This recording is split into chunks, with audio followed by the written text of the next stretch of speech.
Full disclaimer before we start, guys. My whole point of this video is to either prove or disprove this. I've looked in the masks, I found these things, and from what information I've managed to gather, this is the best I've come up with so far.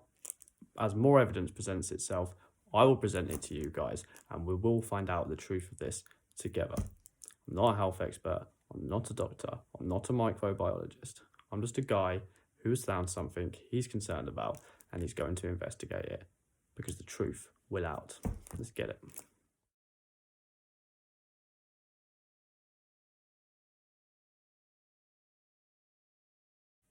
Hi YouTube, my name is Chef here.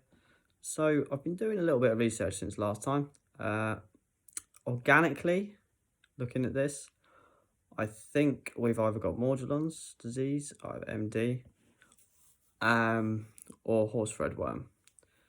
Now, horse threadworms seem to be a lot larger than what we're seeing.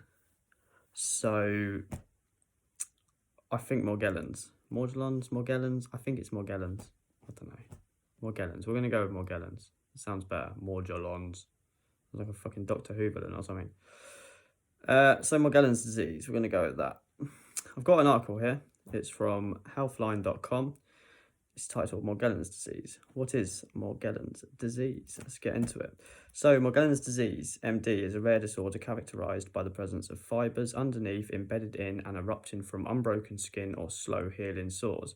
Some people with the condition also experience a sensation of crawling, biting and stinging on and in their skin. These symptoms can be very painful. They may interfere with your daily activities and your quality of life. The condition is rare, poorly understood and somewhat controversial. The uncertainty surrounding this disorder makes some people feel confused and unsure of themselves and their doctor. This confusion and lack of confidence can lead to stress and anxiety. Who gets Morgellons disease? More than 14,000 families are affected by MD, according to the Morgellons Research Foundation. In a 2012 study by the Centers for Disease Control and Prevention, the CDC, that included 3.2 million participants, the prevalence of MD was 3.65 cases per 100,000 participants.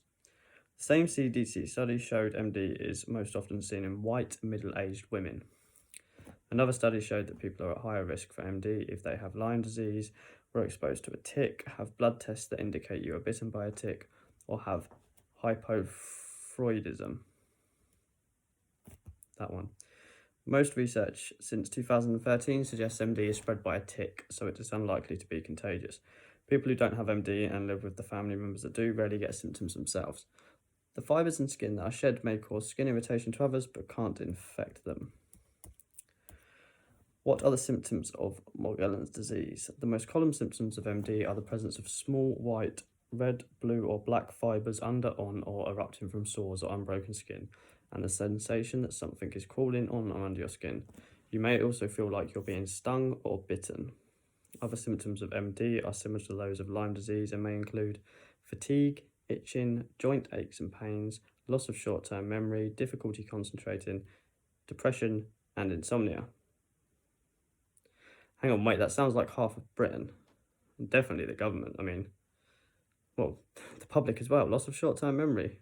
Everyone seems to forget what Boris said last week. Anyway, according to these guys, there is hope ahead. Why is Morgellons disease a controversial condition? MD is controversial because it is poorly understood. Its cause is uncertain and research on the condition has been limited. In addition, it's not classified as a true disease. For these reasons, MD is often considered a psychiatric illness. Although recent studies seem to show MD is a true disease, many doctors will still think it is a mental health issue that should be treated with antipsychotic medication.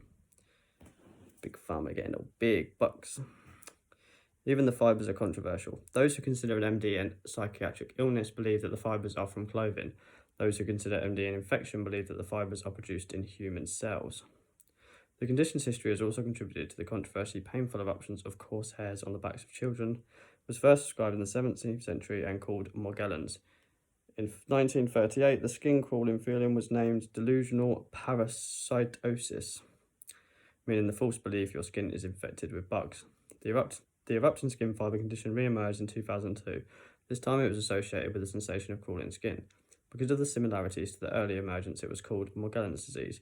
But because it occurred with the skin crawling sensation and the cause was unknown, many doctors and researchers called it delusional parasitosis. Probably due to self-diagnosis after searching the internet, the number of cases increased significantly in 2006, especially in California. This initiated a large CDC study. The results of the study were released in 2012 and showed that no underlying cause, including infection or bug infestation, was found. This reinforced the belief in some doctors that MD was actually delusional parasitiosis. Since 2013, research from microbiologist Marianne G.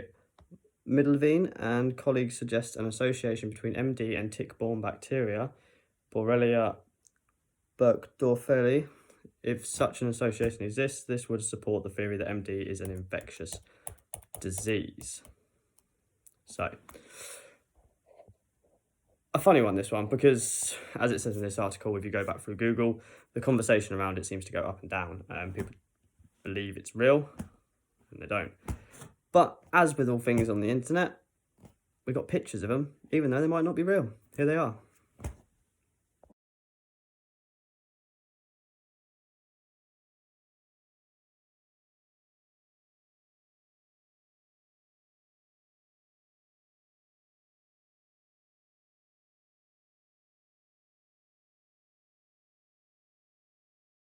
Now, I decided the best thing I could do was to try a few things out. I've got a magnet, see if it is a nanobot made of a magnetic metal, which obviously they wouldn't do, but hey ho, it's a bit of fun.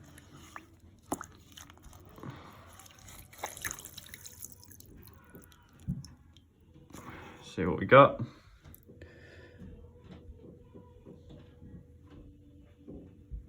Okay, so I can see a couple floating around in there. I don't know if you guys can see them. The water's moving quite quick at the minute, so they're going quite fast, but there's definitely a few black bits of thread in there again. So, can we see this one here, guys?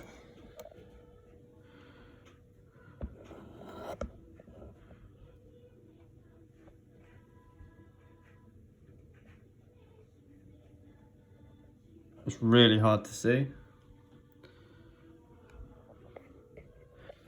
but she is there. Okay, I'm gonna grab this out now. So there's our little friend right there, guys. You can see that. I'm gonna grab him out now.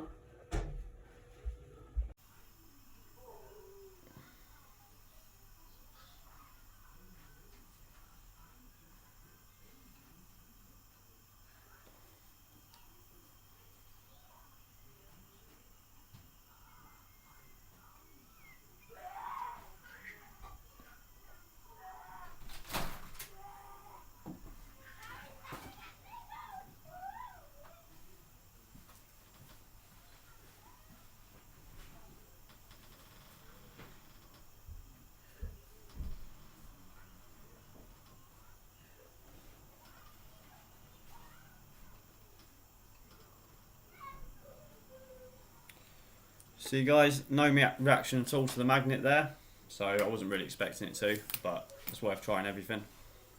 I then got myself a multimeter, so test it for a little bit of resistance.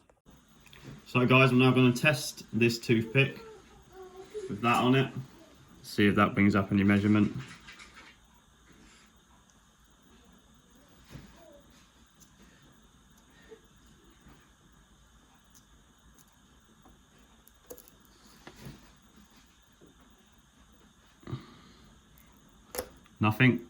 Nothing showing up there at all.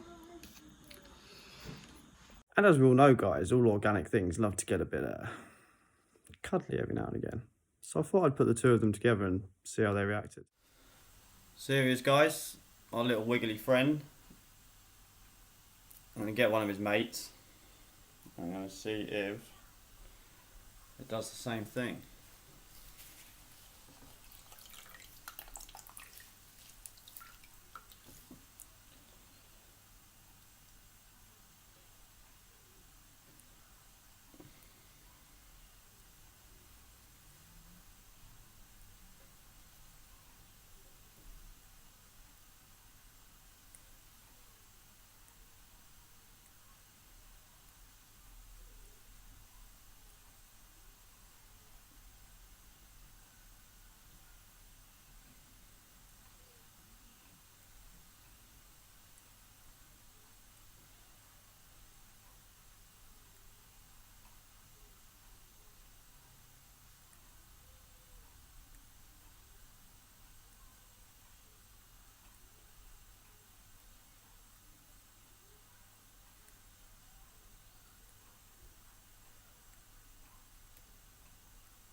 So there he is, one of his friends on the other stick.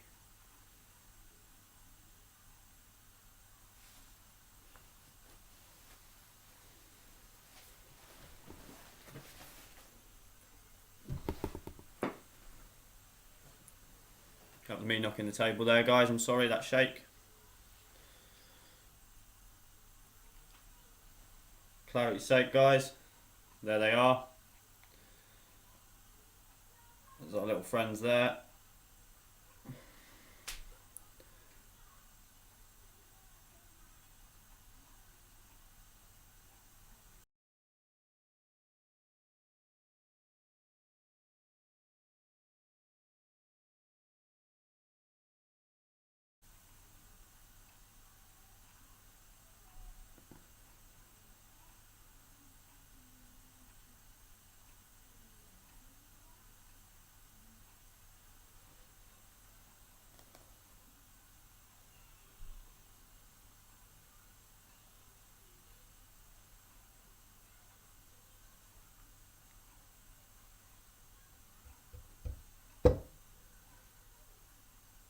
Me knocking the table again.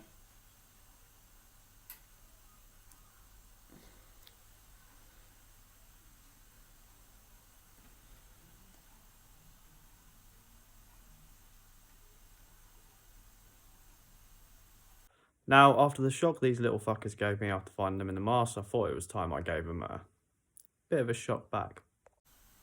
I'm gonna try and zap this little bastard.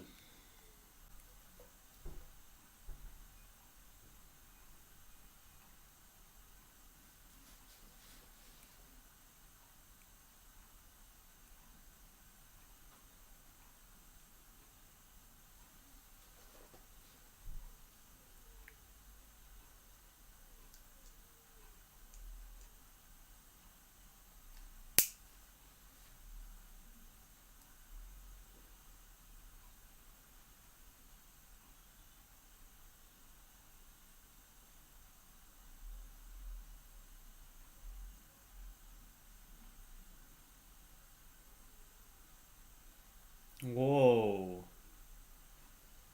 You seem pretty feisty about that. I guess he doesn't want me to come and zap him then.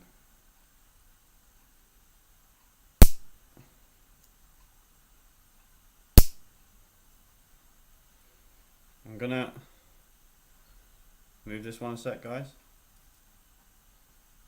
I'm gonna try and get in there and zap this little guy.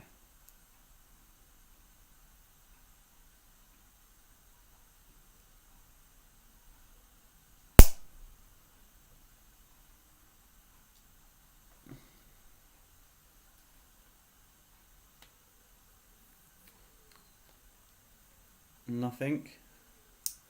He didn't seem to react to that at all. Definitely didn't want me to go near him at first though. I'm going to wrap this one up quickly, guys. I don't want to take up too much of your time. Tomorrow I'm going to bring you a video where I get as many of these things off of the mask as I can. I'm going to be placing these fibres on a piece of meat and seeing how they react under the microscope over time. And I also have a video coming for you on the ethylene oxide controversy. Now, I have been in touch with a UK manufacturer of these swabs that uses an ethylene oxide sterilisation process. They are currently building a report, which is to be sent to the government. They are going to email that to me the second it is ready. I'm going to look into a bit of the history of the ethylene oxide as well, because it's not a new thing. The controversy around it is not a new thing. So I'll bring you my deep dive to that as soon as I can. Until then, guys, one angry chef, checking out. Peace.